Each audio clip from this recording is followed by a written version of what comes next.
बिस्मिल्लाहिर्रहमानिर्रहीम। प्रोफेसर सलमान रज़ा, director general private institution.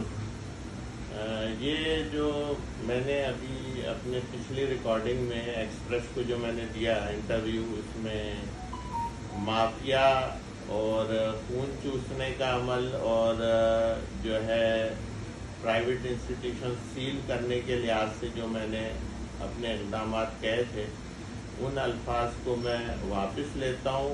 और जितने भी हमारे तालीमी इदारे हैं वो जो है अच्छा जो काम कर रहे हैं उनके लिए बहुत मैं एक सर्टिफिकेट भी दूंगा उनको कि अच्छी कारकर्दगी पे, और जो ख़राब होंगे उनको मैं तंबीह ज़रूर करूँगा। बस ये मेरी एक कोशिश होगी। 11 तारीख से मैं ये रैंडमली हर स्कूल में इंस्टीट्यूशन में विज़िट करूँगा।